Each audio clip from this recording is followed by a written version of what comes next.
Thank you, sir. Our President, C.H. Sharad Mishra, Secretary Vishal Bhai, Treasurer Deepak Bhai, other senior members and dear friends, a very good afternoon to all of you. आज का जो हम लोगों का topic है discussion, तो वैसे तो ये डिस्कशन के रूप में, और क्योंकि प्रैक्टिकल एस्पेक्ट्स का कोई ना तो आदि है ना कोई अंत है, तो सभी के इनपुट्स और सभी की बात ज़्यादा महत्वपूर्ण होगी। मेरा रोल सिर्फ इनिशिएट करने का है, तो मैं शुरू कर लेता हूँ और जैसे जैसे जो भी चीज़ें आएंगी तो हम सब लोग साथ में मिलकर आई होप कर लेंगे। अब रिटर्न फाइलिंग जैसा कि समय शुरू हो ही गया है और जून लगभग समाप्त हो गई। अभी तो मतलब स्टार्टिंग हुआ है रिटर्न फाइलिंग का, और वैसे देखें तो ड्यू डेट भी बहुत दूर नहीं है। इस बार ड्यू डेट बढ़ने का चांस, उम्मीद बहुत कम है, क्योंकि पोर्टल चल रहा है, फॉर्म्स समय से आ गए थे और कोई ऐसी और वजह भी नहीं है जो पिछले 2-3 वर्षों में रही। लास्ट ईयर पोर्टल की वजह से दिक्कत थी, उसके पीछे कोविड था, लेकिन इस बार ऐसा कोई रीज़न नहीं है। तो जहाँ तक मुझे लगता है कि डेट्स जो हैं वो वही रहेंगी, तो सबसे पहली चीज़ हम डेट्स को ध्यान में रख करके अपने काम को करें। बढ़ने की उम्मीद ना ही रखें तो शायद ज़्यादा ठीक होगा, और जितना हो सकता है उसको कंप्लीट करते चलें। Now coming to the returns, तो रिटर्न फॉर्म्स अभी 2-3 दिन पहले एक डिस्कशन चल रहा था, टॉपिक से जरा से हट रहा हूँ। फॉर्म 3CD का क्लॉज नंबर 44, तो अब वो 44 नोटिफाई तो पहले हुआ 2 साल पीछे, फिर उसको 2 बार एक्सटेंड कर दिया। पिछली बार मार्च 2021 में एक्सटेंशन आया और 31 मार्च 22 तक दैट वाज मेड इनएप्लीकेबल, यानी now it is applicable from 1/4/22। अब यहाँ पे 2 स्कूल ऑफ थॉट्स हो गए कि ये प्रीवियस ईयर वाला 1/4/22 है या जब हम फॉर्म फाइल कर रहे हैं वो वाला 1/4/22। तो जब मैं पढ़ रहा था इनकम टैक्स फॉर्म्स के लिए, बिकॉज रिटर्न्स का टॉपिक था, तो नोटिफिकेशन जब मैंने खोला, जो करंट फॉर्म्स हैं असेसमेंट ईयर 22-23, तो दूसरी लाइन में लिखा है these rules shall come into force on 1/4/22।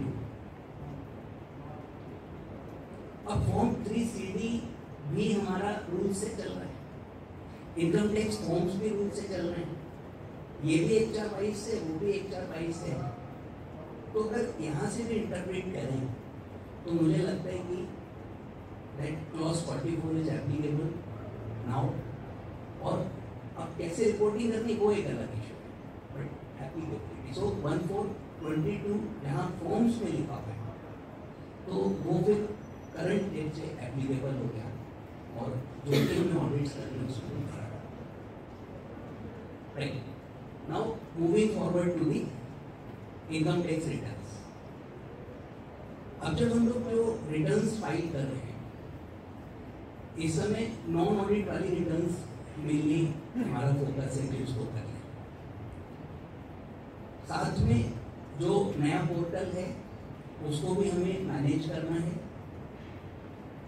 Artificial intelligence, government has a lot of information. आप बजट स्पीच सुनिए, हर बार वो कहते हैं हमारे पास बहुत सारी इंफॉर्मेशन है, बहुत सारी इंफॉर्मेशन है, and now they have made that information available to us as कि भाई आपकी ये इंफॉर्मेशन हमारे पास है in the form of 26 AIS और पीएम। अब जो इंफॉर्मेशन वहां से आ रही है तो ये कोई कहने की बात नहीं है कि हमको उसे कंसीडर करना है, उसको देखना है, उसके बिना कोई भी फॉर्म फाइल ना करें। जो डाटा है वो डिपार्टमेंट की साइड से इंपोर्ट होता है, उसमें काफी सारी इंफॉर्मेशन या इनकम ऑलरेडी वहां पे दिखाई देने लगती है। स्पेशली जैसे कुछ ट्रांजेक्शन्स आपके सेविंग बैंक का इंटरेस्ट है, फिक्स डिपॉजिट्स, टाइम डिपॉजिट्स का इंटरेस्ट है, शेयर्स का ट्रांजेक्शन्स जो है वो रिटर्न में इंपोर्ट होकर नहीं आ रहे, बट AIS PIS में वो दिखाई दे रहे हैं। तो एक एक करके अगर हम चलें और पहले मान लीजिए सैलरी की बात करें, जो सैलरीड एम्प्लॉइज है, ज्यादातर सैलरीड एम्प्लॉइज क्या करते हैं, अपनी अदर इनकम वो एम्प्लॉयर को रिपोर्ट नहीं करते, लाइक सेविंग अकाउंट का इंटरेस्ट है या टाइम डिपॉजिट का इंटरेस्ट है या शेयर्स के ट्रांजेक्शन्स हैं। पिछले 2-3 साल में बहुत लोगों ने किया, तो वो सारी चीजें फॉर्म 16 में रिफ्लेक्ट नहीं हो रही। एम्प्लॉयर पे वो इंफॉर्मेशन नहीं है, बट डिपार्टमेंट में वो इंफॉर्मेशन है।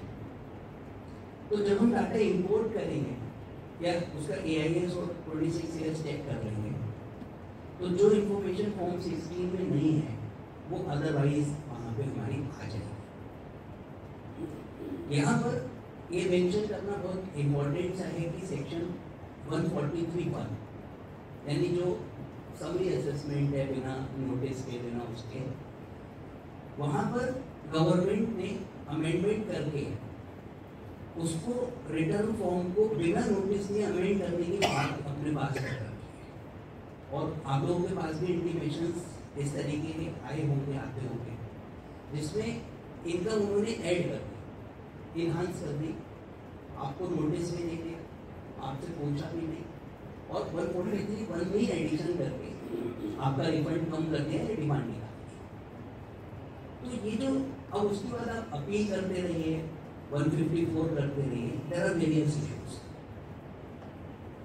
सपोज किसी का सेविंग अकाउंट का इंटरेस्ट है और वहाँ को AIS में अपीयर हो रहा है, हमने नहीं देखा, हमने डाटा इंपोर्ट नहीं करा, और जब हमने रिटर्न फॉर्म भरा तो वहाँ तो अलग अलग पूछ रहा है, सेविंग का अलग पूछ रहा है, टाइम डिपॉजिट का अलग पूछ रहा है, और वो सेविंग वाला कॉलम खाली रह गया।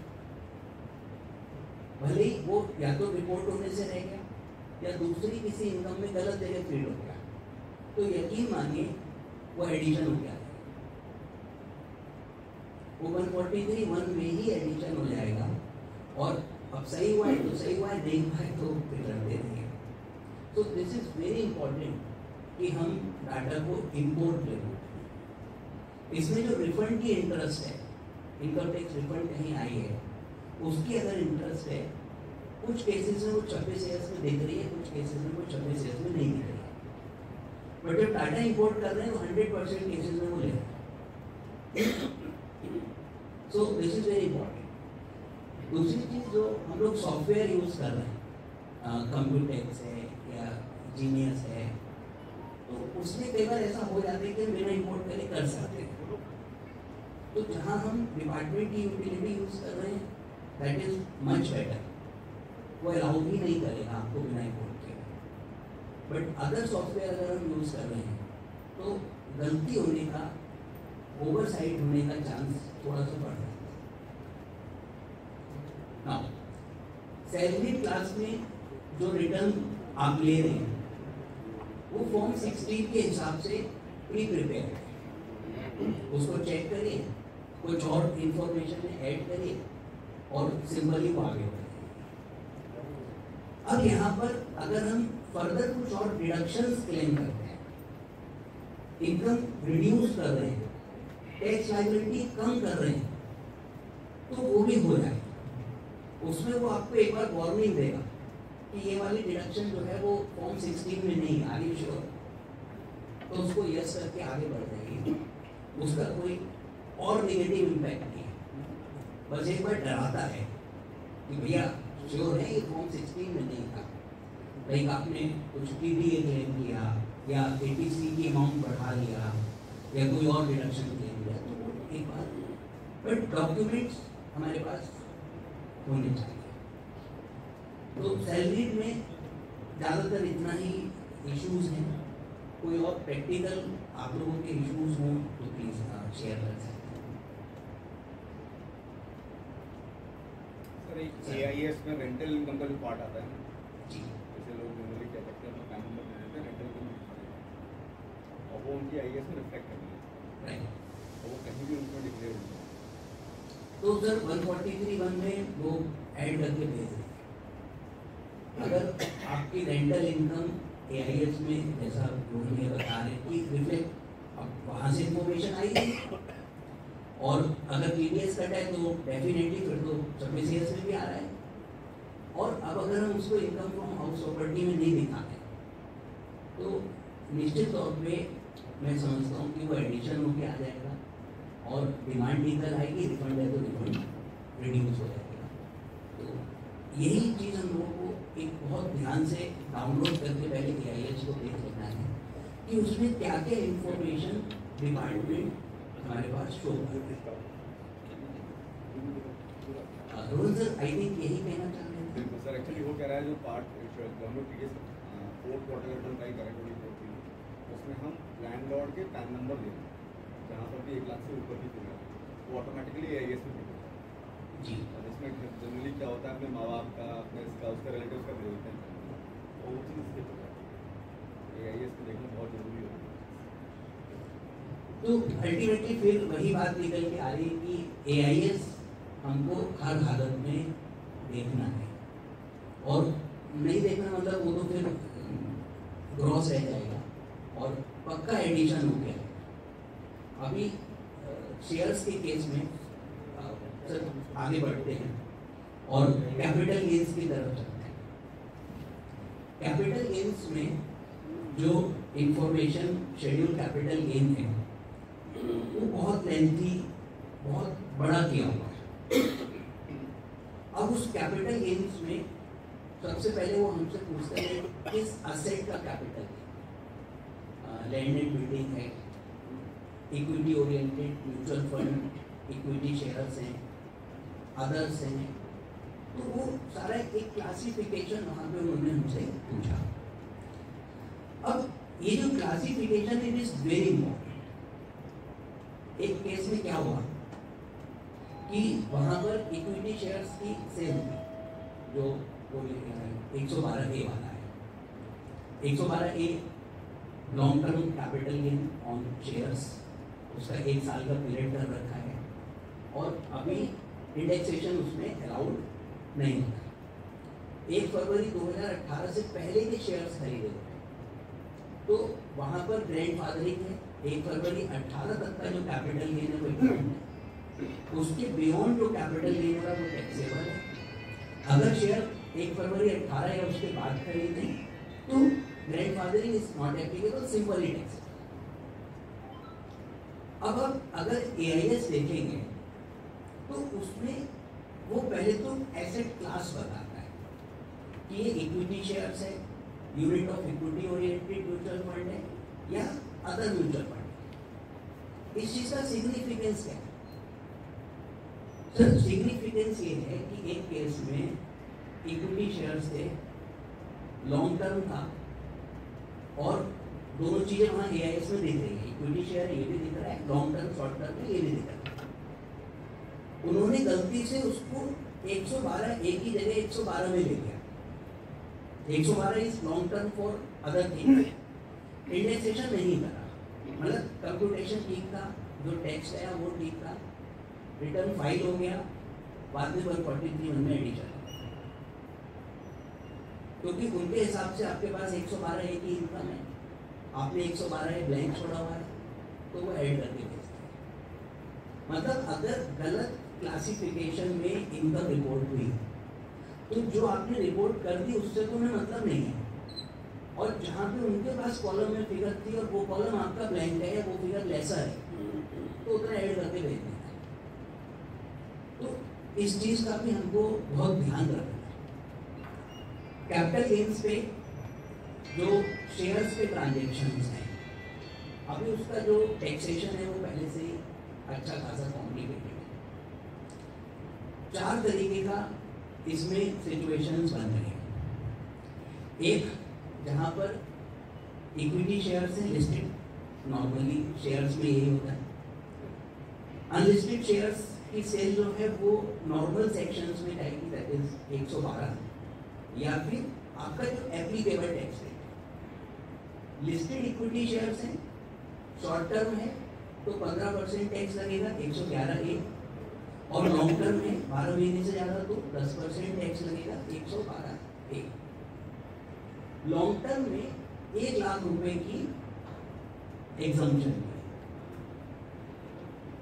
अब देखिए इसमें जो एग्जम्पशन है 1 लाख रुपए की, वहां पे भी एक छोटा सा पॉइंट है।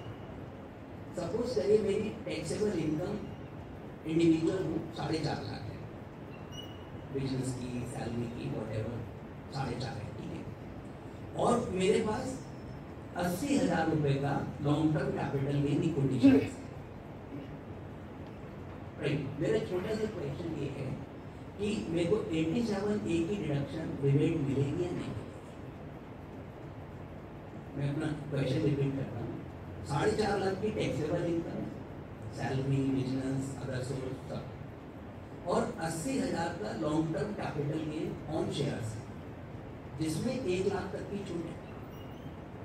मेरा प्रश्न सिर्फ ये था 87(a) की रिबेट मिलेगी या नहीं मिलेगी? क्योंकि 5 लाख तक है रिबेट, 5 लाख के ऊपर नहीं है। नहीं मिलेगी, उससे कोई मतलब नहीं है सर। जहाँ तक मेरी अंडरस्टैंडिंग है नहीं मिलेगी, क्योंकि वो 1 लाख उन्होंने एग्जाम्प नहीं किया। जो 1 लाख तक का long term capital gain general parlance में बोलते हैं एग्जाम्प है, उसको कहीं सेक्शन 10 में मिला। सेक्शन 10 में आता तो ऑब्वियसली एक्सक्लूड हो जाता, जीटीआई में नहीं जाता। उसको उन्होंने सेक्शन 112(a) में लिया और कहते हैं कि 1 लाख रुपए तक का long term capital gain tax will be 0, beyond that tax will be 10%, so that is part of my total income. वो टोटल इनकम का पार्ट है। 1 लाख पे स्पेशल रेट ऑफ टैक्स है 0, उसके बियॉन्ड रेट ऑफ टैक्स है 10%।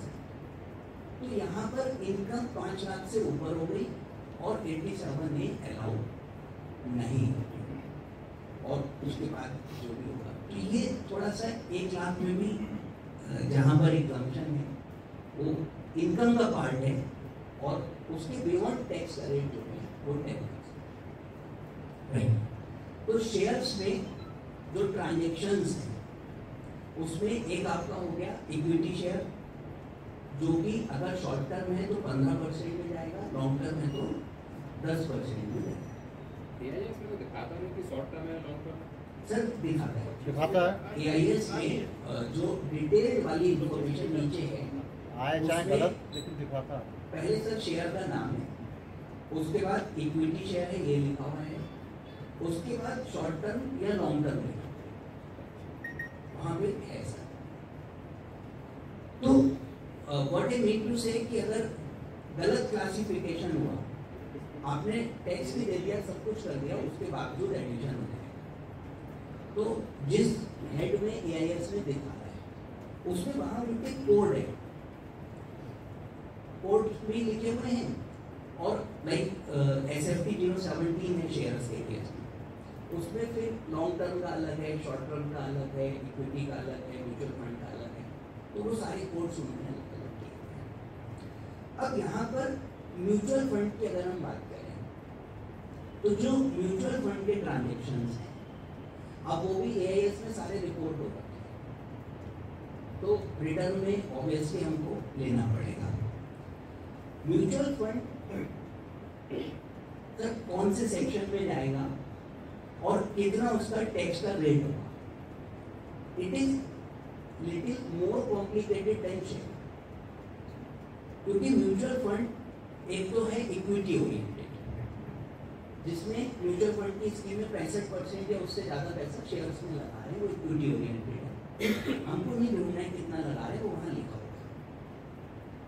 Now if equity oriented mutual fund is there, या units of business trust है, या इक्विटी शेयर है, इन तीनों का टैक्सेशन से 12 महीने होल्डिंग पीरियड देखना, short term 15%, long term 10%, 1 lakh की छूट, वो सारा सेव हो गया। इसके अलावा अगर कोई और म्यूचुअल फंड है, लाइक जैसे गोल्ड में इन्वेस्टमेंट कर रहा है, तो गोल्ड बेस्ड म्यूचुअल फंड्स हो सकते हैं, ठीक, या डेट बेस्ड है जो डेट इंस्ट्रूमेंट्स में इन्वेस्टमेंट हो रखा है, या फिर हाइब्रिड है, इक्विटी और डेट मिक्स चल रहा है और इक्विटी का प्रपोर्शन 65 से कम है।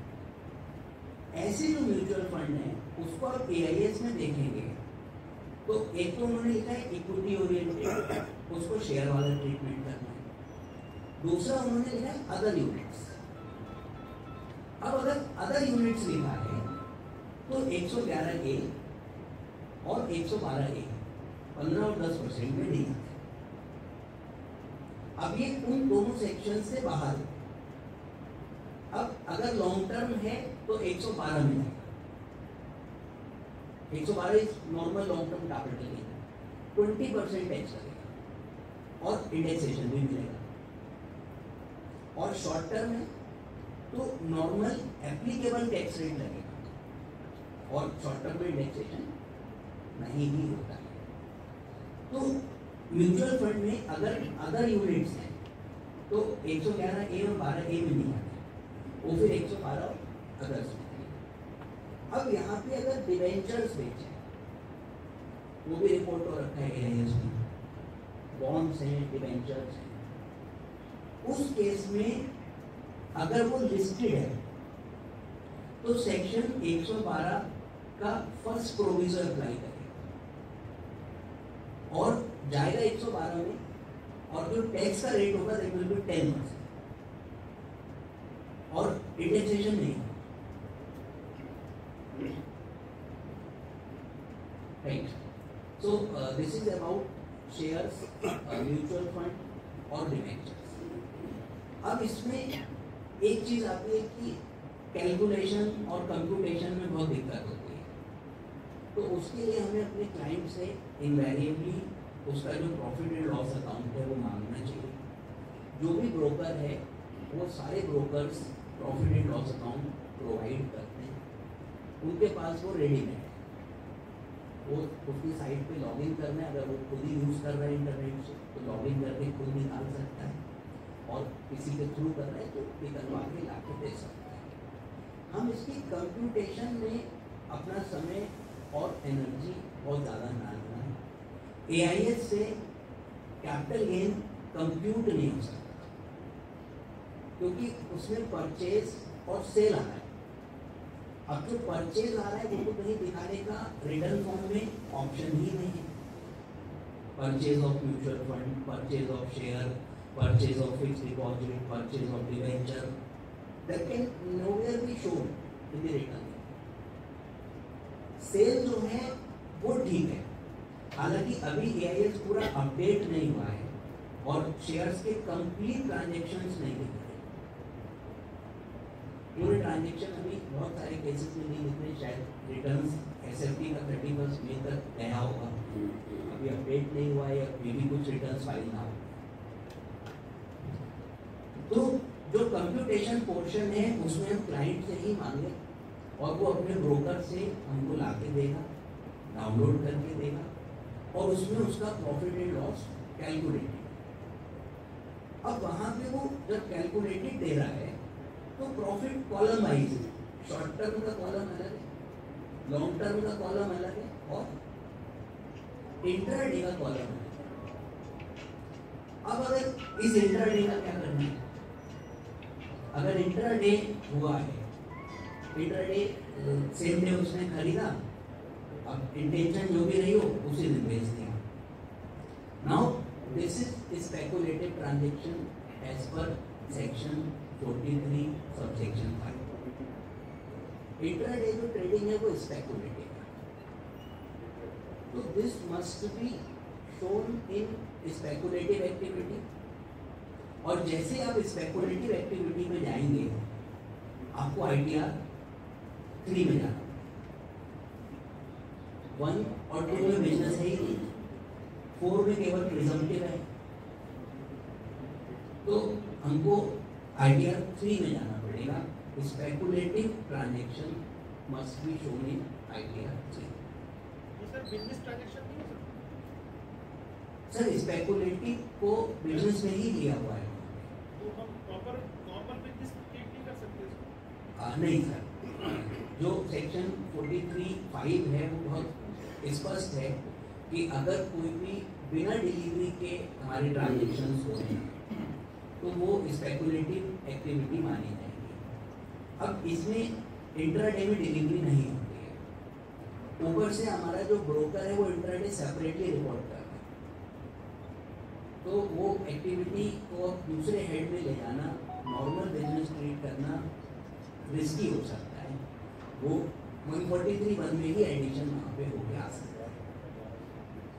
अब जो डेरिवेटिव्स के ट्रांजेक्शन हैं लाइक फ्यूचर्स, ऑप्शंस और अदर डेरिवेटिव्स, उसमें 43(5) में उन्होंने एक्सक्लूड किया, एक्सप्लेनेशन लिख करके कि जो डेरिवेटिव है वो स्पेकुलेटिव नहीं माना जाएगा, मतलब जो रियल स्पेकुलेशन है वो स्पेकुलेशन नहीं, और जो इंट्राडे है वो स्पेकुलेशन है।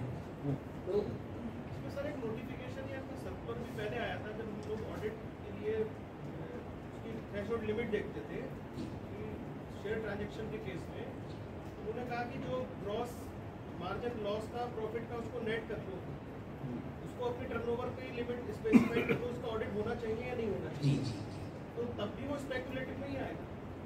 हाँ सर। मोर देन 75% शेयर जो शेयर का बिजनेस करते हैं वो डेली वाले ही करते हैं। अब सर ये कौन उसको तो व्यक्ति बहुत कैसा सारे कर केसों रहा में है?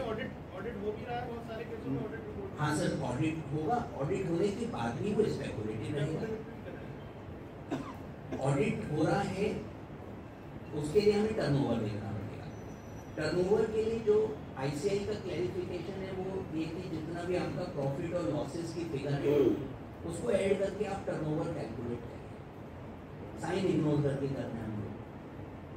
तो अब अगर वो 1 करोड़ से ऊपर हो जाता है, हालांकि सर इस केस में हम 10 करोड़ वाली लिमिट में जा सकते हैं हाँ, क्योंकि उसका सब कुछ बैंक से, कोई और बिजनेस उसके पास है नहीं। तो जो 44AB है हमारा, उसमें अभी before last year they amended and enhanced the limit of audit to 10 crore in case 95% of receipts and payments both is through bank account।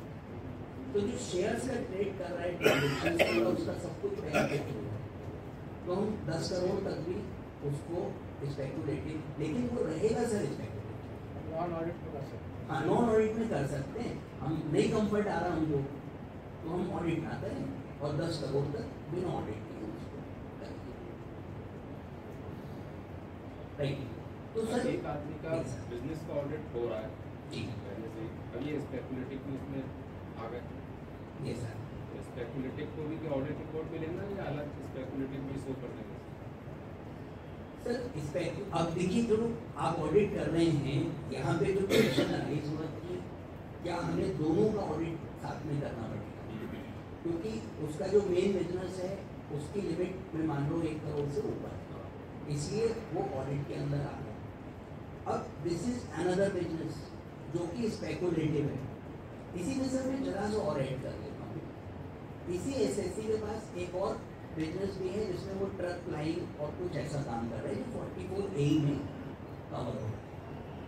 तो जो बिजनेस सर 44AD में कवर हो रहा है या 44AE में कवर हो रहा है और हम उतना अपना प्रॉफिट डिक्लेयर कर रहे हैं 6% 8% होने पर, तो उसे 44AB की लिमिट में नहीं जोड़ा जाएगा। इसके अलावा जितने भी बिजनेसेस हैं वो 44AB की लिमिट में ऐड हो जाएंगे।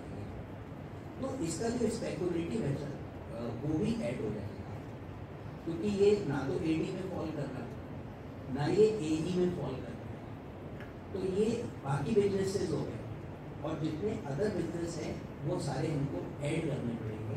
या तो हम प्रिजम्पटिव में ले जाएं, अगर नहीं ले जा रहे प्रिजम्पटिव में तो वो 4 बिजनेस 2 बिजनेस वो सब ऐड होगा, और फिर ऑडिट की लिमिट भी देखनी पड़ेगी, मतलब सर रिपोर्ट में भी लेना पड़ेगा और बैलेंस शीट में भी इसको लाना पड़ेगा। अब ये पॉसिबल है कि आप 2 ऑडिट रिपोर्ट इशू करते हैं 2 बिजनेस हैं, लेकिन पोर्टल पे फिर कंसोलिडेट करके अपलोड करने हैं, तो उसका कोई बहुत बड़ा यूज नहीं है। सर अलग अलग आता है ऑप्शन, हम्म। दो बिजनेस की अलग अलग अपलोड कर सकते सर हैं। रिटर्न तो एक ही जाएगा। रिटर्न में भी सर 2 बैलेंस शीट 2 P&L का उसमें ऐड कर सकते हैं सेपरेट शीट, हाँ वो कर सकते हैं, रिटर्न में भी separate कर हो सकते हैं और 3CD के साथ में बैलेंस शीट अलग अलग भी जा सकते हैं। ओके। लेकिन सर अल्टीमेटली वो करना पड़ेगा, हाँ दोनों अलग अलग बचेगा नहीं। सर शेयर्स वाले केस में कोई और सर अगर वो 10 करोड़ वाली जो लिमिट है उसमें अगर लॉस आ रहा है तो ऑडिट मैंडेटरी होगा? नहीं, अगर आपका टर्नओवर 10 करोड़ तक है, 95% रिसिप्ट पेमेंट बैंक से, तो रिटर्न फॉर्म में वो बाकायदा पूछ रहा है कि are you liable for audit, आपने कहा नो। फिर अगला क्वेश्चन है टर्नओवर 1 करोड़ से ऊपर है, 1 से 10 के बीच है, 10 से ऊपर, 1 से 10 है, फिर वो पूछ रहे हैं 95%, आपने वहाँ भी येस कर दिया, तो ऑडिट की रिक्वायरमेंट से आप डेफिनेटली बचे, राइट। अब प्रॉफिट है, लॉस है, 6% है, 8% है, उससे कोई मतलब नहीं है, मतलब लॉस के केस में भी ऑडिट की जरूरत नहीं है। लेकिन अगर टर्नओवर बिलो 1 करोड़ तो आप एडी में फॉलो करेंगे, फिर वहाँ 6% 8% आपको करना पड़ेगा। लेकिन 1 से 10 के बीच में है तो आप आराम से लॉस दिखा सकते हैं, ऑडिट भी नहीं कराना है और एडी में भी आपके ऊपर रिपरकशन नहीं है, राइट। सर कहीं मैं कुछ गलत बता रहा हूँ तो आप लोगों से अनुरोध है कि करेक्ट कर दें सर, कहीं कुछ गलत हो जाए तो करेक्ट कर दें। सर एक केस में मार्च में उसने ट्रांजेक्शन शुरू करे शेयर्स के, जी इस बार उसने कैपिटल गेन में डिस्पोज कर दिया, ठीक है, नेक्स्ट ईयर उसमें ट्रांजेक्शन बढ़ गए उसके, ठीक है। नेक्स्ट ईयर में बिजनेस में जा सकता है। हाँ सर, एज पर लॉ तो कोई दिक्कत मुझे लगता नहीं है कि है, और जो आपका शेयर्स का स्टॉक रहा होगा ओपनिंग स्टॉक जो रहेगा वो आपको कन्वर्जन दिखाना पड़ेगा, वो उस डेट की मार्केट वैल्यू पे लेके आना पड़ेगा क्या? Conversion of capital asset into stock in trade वाला प्रोविजन लग जाएगा। उसमें सर कहीं ऐसा वो भी है कि जो बुक वैल्यू पे हम रिकॉर्ड करेंगे वही माना जाएगा, अगर मेरी कोई पर्सनल एसेट्स हो गई ना वो तो नहीं, पर्सनल नहीं है, कैपिटल गेन जब मैंने डिस्क्लोज किया कैपिटल एसेट है, पर्सनल एसेट नहीं है। इंडिविजुअल एसेट्स उसके प्रोप्राइटर के नाम में है, हाँ, शेयर्स ठीक है, शेयर उसके नाम 10 लाख रुपए की वैल्यू थी उसकी, जी 1 अप्रैल 22 को मैंने उसे बिजनेस में कन्वर्ट कर दिया जी। और मैंने उसे 8 लाख रुपए रिकॉर्ड किया। सर मार्केट वैल्यू का अगर आप कैपिटल एसेट्स मानते हैं तब कैपिटल एसेट पे तो जो बुक्स में रिकॉर्ड होता है वही वैल्यू ली जाती है, ऐसा है sir conversion of capital asset into stock in trade में मार्केट वैल्यू का बुक वैल्यू वाला यहाँ नहीं है, तो मार्केट वैल्यू लेनी पड़ेगी और लिस्टेड शेयर से मार्केट वैल्यू इजीली अवेलेबल। नहीं, वो तो अवेलेबल है, लेकिन कैपिटल एसेट्स को हम बुक वैल्यू पे रिकॉर्ड करते हैं, ऐसा है शायद कि वही नहीं माइंड सर, मार्केट वैल्यू है, और जब बेचेंगे तब टैक्स पूरे पे लगता है, ऐसा है। जब बेचेंगे तो जो सेल वैल्यू होगी माइनस जो आपने उस दिन मार्केट वैल्यू थी वो, या बुक वैल्यू रिकॉर्ड करी थी वो, ना उसका ना difference। वो वैल्यू नहीं है। रमन सर थोड़ा प्लीज हेल्प करिए।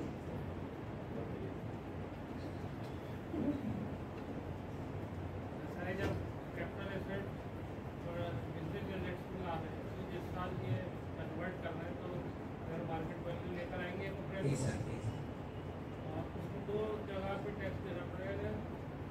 पहला बिजनेस इनकम पे जो sale price minus fair market value, ये सर, और दूसरा कैपिटल गेन में देंगे fair market value minus actual value.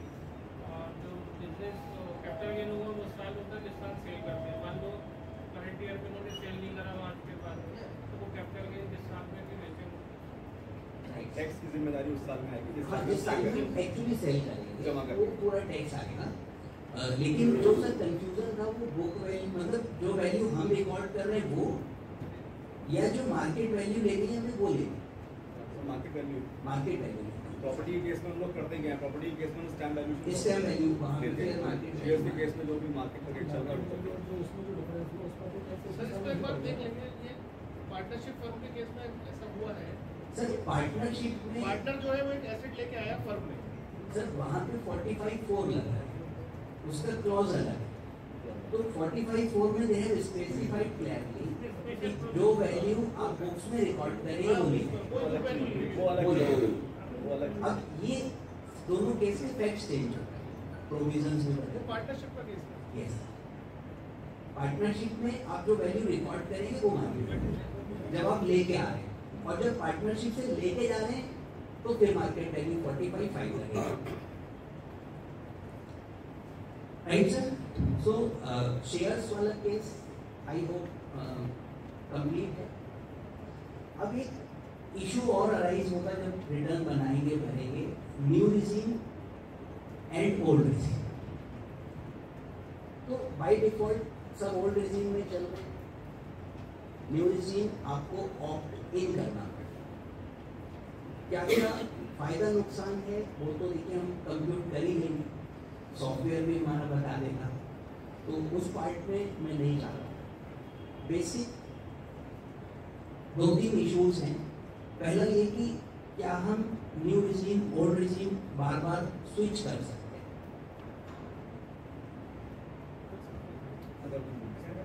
तो अगर बिजनेस नहीं है, you are not reporting income the BGP, तो फिर आप कभी भी कितनी बार भी चेंज करेंगे, एक बार न्यू ले लीजिए फिर ओल्ड ले लीजिए, फिर मतलब हर साल चेंज करते रहिए। कोई दिक्कत नहीं। सैलरी वाले को अगर स्पेकुलेटिव प्रॉफिट या हो गया, हाँ सर, बिजनेस में रिपोर्ट नहीं करना है। The moment you report in BGBP तो फिर ये इशू है। सर नहीं करना है या करना चाहिए यार? मतलब रिपोर्ट मतलब नहीं ही कर रहे हैं, है भी नहीं और कर भी नहीं रहे। है स्पेकुलेटिव तो क्यों नहीं करेंगे? सर वही चीज है भी नहीं और कर भी नहीं रहे। मेरा कहने का वो मतलब नहीं है कि है और कर नहीं रहे। करना चाहिए लेकिन सर कहाँ जाएंगे? स्पेकुलेटिव करेगा तो करना ही है। करेगा। उसकी नौकरी देखनी स्विच नहीं कर पाएंगे ना आप। जी, सैलरी वाला स्विच कर सकता है, बिजनेस वाले को मना कहाँ किया मैंने अभी?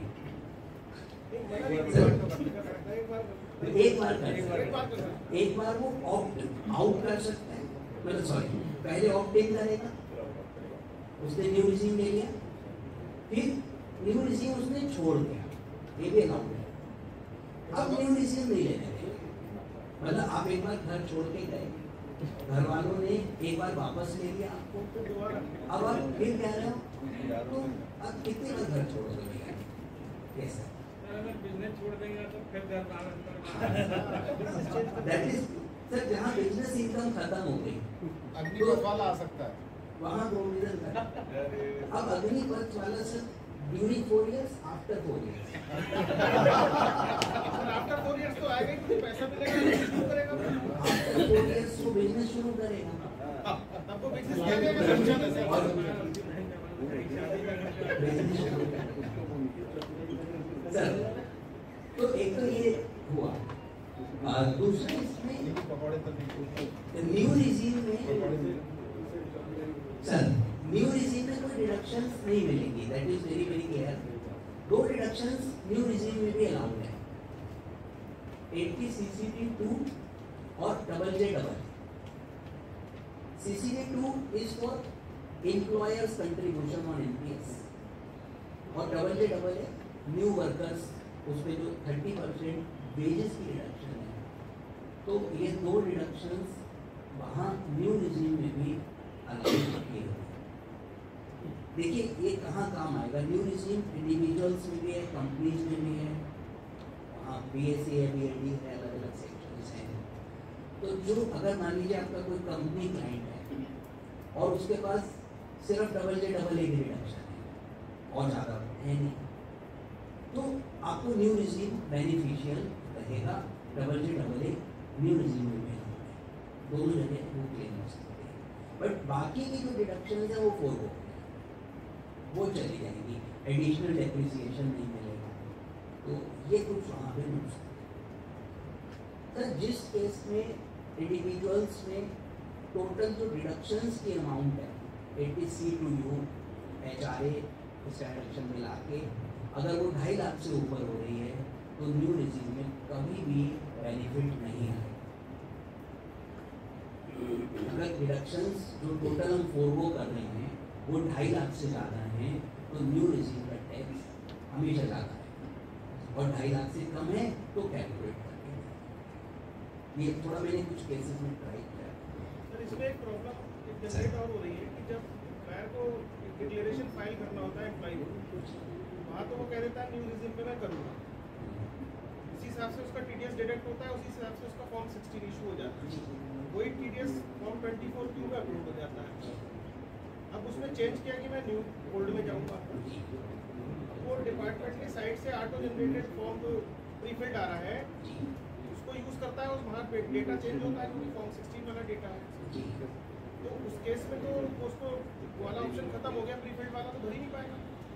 हाँ सर, प्रीफिल्ड वो चेंज कर सकता है, चेंज कर सकता है, चेंज करने में कोई इशू नहीं है। मैंने अपने लॉयर को डिक्लेयर किया कि मैं न्यू रिजीम में जाऊँगा या करा नहीं जाऊँगा, रिटर्न भरते समय मेरा मन बदल गया और मुझे लग रहा है मैं गलत डिक्लेरेशन कराया, तो जो मेरी इनकम है और डिडक्शंस हैं कुछ तो चेंजेस आएंगे उसमें। स्टैंडर्ड डिडक्शन का चेंज आएगा, HRA की वजह से चेंज आएगा, एंड सर वहाँ पर चेंज करने में कोई नुकसान नहीं है। वो एक बार वार्निंग देगा कि भैया ये फॉर्म 16 से मैच नहीं होगा, करना है आप हाँ करके आगे चलिए, कोई दिक्कत नहीं है, तो वार्निंग देगा, लेकिन उसका कोई इम्पैक्ट नहीं होगा। उससे ज़्यादा हो सकता है ईमेल आ जाए आपके पास वार्निंग वाली, वो आपसे फिर कंप्लाइंस की आप पूरे होशो हवास में जानबूझ के कर रहे हैं तो हाँ करना है, होना कुछ नहीं, मतलब चेंज कर सकते। सर जब हम न्यू रिजीम ऑप्ट करेंगे तो हमको 10IE फाइल करना है, और अगर हम ऑप्ट आउट करेंगे तो फिर 10IE फाइल करना है। इसमें क्वेश्चन अराइज होता है कि क्या हमें ये हर साल करना है? तो जहाँ तक टेक्निकली थोड़ा सोच के देखा तो लगता है कि नहीं था, क्योंकि फिर वो ऑप्ट आउट करने का क्यों हमसे करवा रहे हैं, फिर तो हर साल ही करवाता है। ऑप्ट इन के समय करना है और ऑप्ट आउट के समय 10IE फाइल करने की रिक्वायरमेंट है, और वैसे भी अगर कर दें तो कोई ऐसा बहुत बड़ा इशू नहीं है, बट ज़रूरत नहीं। आपने लास्ट ईयर अगर न्यू रिजीम लिया है 10IE फाइल कर रखा है तो इस साल करने की ज़रूरत नहीं है, वो कंटिन्यू करके ऑप्शन वहाँ पूछ रहा है उसी में हो गई। So this was about previous year का तो ऑप्शन मांग रहा है, प्रीवियस ईयर में हाँ, ऑपरेट वहाँ करके आप आगे उसके बाद वो आपसे पूछ भी रहा है 10IE आपने किस डेट में फाइल किया, व्हाट इज एक्नॉलेजमेंट, एग्जैक्ट तो वो लास्ट ईयर का हम वहाँ पे दे सकते हैं। तो जब वो एक चीज़ और पूछता है 10IE में, जब हम फिल करते हैं कोड पूछता है उनसे बिजनेस के कोड, कौन से बिजनेस कर रहे हैं, तो अगर उसने कोई बिजनेस चेंज करा है, कोड उसका चेंज हुआ है, तो क्या हमें उसमें मॉडिफाई करने की ज़रूरत है या क्या रिक्वायरमेंट है? सर आई थिंक कोई जरूरत उसमें है, बिजनेस चल रहा था अभी भी चल रहा है, तो मतलब इनका बिजनेस हेड से ही है, ठीक है, उससे कोई बहुत बड़ा फर्क शायद नहीं पड़ेगा। और कुछ ऑब्जर्वेशन हो आप लोग का new regime old regime? Next अगला देखिए आता है 44 AD और A वाले रिटर्न्स, प्रिजम्पटिव असेसमेंट और ADA। इन रिटर्न्स में अभी आजकल ये भी खूब जा रहे हैं बिना ऑडिट के। तो सबसे पहले जहाँ पर वो पूछ रहा है जनरल इंफॉर्मेशन में are you liable to maintain books of account, तो वहाँ पे हमको नो करना है। यस करके वो फिर एक अजीब सी सिचुएशन बन जाएगी, और जो बैलेंस शीट और PL है वहाँ पे फिर वो 4 फिगर्स जो देनी होती है सिर्फ। सेकेंड जनरल इंफॉर्मेशन में जहाँ पे वो कहते हैं कि आप nature of business of code बताइए, प्रिजम्पटिव के केस में हमें वहाँ फिल नहीं करना है, उस शेड्यूल को ब्लैंक प्रिजम्पटिव वाला नेचर ऑफ बिजनेस जो प्रिजम्पटिव का शेड्यूल है उसमें जाएगा। नेचर ऑफ बिजनेस जो कोड और नेचर में डाल रहे हैं वो नेचर ऑफ बिजनेस वाले शेड्यूल में प्रिजम्पटिव के केस में नहीं करना है, उसको ब्लैंक करना है। अब प्रिजम्पटिव को कहाँ ले गए, शेड्यूल पीएल के अंदर लेकर आए। इस साल के फॉर्म्स में schedule balance sheet, manufacturing, trading, PL, तो पीएल के अंदर प्रिजम्पटिव है। वहाँ पर आपको नेचर ऑफ बिजनेस बताना है कि आपका नेचर ऑफ बिजनेस क्या है। फिर जो ग्रॉस रिसिप्ट्स है 44AD के केस में वो देनी है। उसमें फिर वो पूछ रहा है कैश वाला कितना है, अदर देन कैश कितना है। तो वहाँ पर जो कलेक्शंस बैंक अकाउंट में हुए हैं up to filing of return, वैसे ड्यू डेट ऑफ फाइलिंग का 39 हम वो कंसीडर कर सकते हैं। जरूरी नहीं है कि पूरा पैसा कलेक्ट हो गया। मेरी सेल 80 लाख है, उसमें 10 लाख के डेटर्स आउटस्टैंडिंग है 31 मार्च को, तो उसका कैश और जो बैंक अकाउंट है उसमें जितना पैसा रिटर्न फाइलिंग तक बैंक में आ गया वो तो बैंक वाला है, बाकी सारा कैश मार्क है। जो नहीं आया वो भी कैश और जो आ गया कैश में वो तो कैश है। देन 6% और 8% मिनिमम है, उसके ऊपर कोई भी परसेंटेज दिखाने पे there is no issue, no problem. और यहाँ पर बुक्स ऑफ अकाउंट की हमें जरूरत भी नहीं है। अब इसमें जब 44AD में हम जाएंगे तो थोड़ा सा ध्यान ये रखिएगा कि कुछ चीज़ों में 44AD अलाउड नहीं। 44AD कहाँ कहाँ अलाउड नहीं है, उन केसेस में हमको AD में नहीं भरना है, नहीं जाना है। वो बिजनेस के कोड नहीं करते क्योंकि वो कोड डालते ही मामला गड़बड़ हो जाता है। सबसे पहले तो प्रोफेशन, कोई भी प्रोफेशन 44AD में नहीं कवर हो सकता। प्रोफेशन के लिए सेपरेट हमारा सेक्शन है 44AD, तो वो ADA में जाएगा 50%। ठीक। दूसरा, अगर आपके पास कमीशन इनकम है तो यदि आपके पास में कमीशन इनकम है तो 44AD क्लियरली हमको मना करता है और हम 44AD नहीं कर सकते। तो जिन केसेस में TDS कटा है 194H में या कहीं और कमीशन वाला आ रहा है तो उस केस में AD में हम नहीं रहेंगे।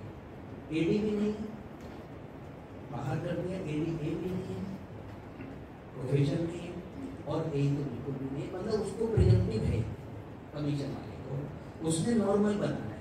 मतलब आप 20 साल पुराने वाले लॉ में चले जाएंगे जब ये सेक्शंस होते हैं।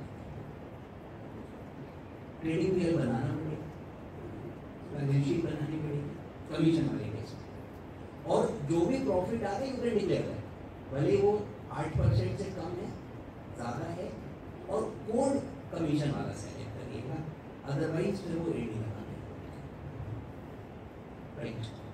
तो एक ये हमको ध्यान रखना है कि AD में प्रोफेशन कमीशन ये नहीं करना। अगला आता है 44ADA, जहाँ पर कोई प्रोफेशनल्स हैं तो उनकी इनकम ADA में हम डिक्लेयर कर सकते हैं अप टू 50 लाख रुपीज अगर क्रॉस रिसीप्ट्स है। उसके बियॉन्ड है तो ऑडिट इज कंपलसरी। यहाँ पर जो कोड हैं वो कोड प्रोफेशन वाले ही एक्सेप्ट करेंगे रिटर्न। तो 14,000 है, 16,000 है, सीरीज जो है 14, 16, 18, 20 दो छोड़ करके 14,000 में like IT services, information technology. 16,000 में जितने प्रोफेशन 44 डबल ए में कवर हैं, मेडिकल, लीगल, वो सब है। 18,000 में हेल्थ केयर रिलेटेड सारे प्रोफेशंस और 20,000 में आर्टिस्ट और ऑथर्स जैसे प्रोफेशन है। इसके अलावा अब जैसे साइबर कैफे तो वो बिजनेस है, वो IT रिलेटेड है, कोड भी 40,007 है, लेकिन वो बिजनेस में आएगा, आप AD में जा सकते हैं। ऐसी कंप्यूटर ट्रेनिंग है। और अगर एडी में जा रहे हैं तो एनईसी वाला कोड ज़्यादा यूज होता है, जो कि बाकी सर्विसेज में करवाती है, राइट। तो दिस इज एडी ए।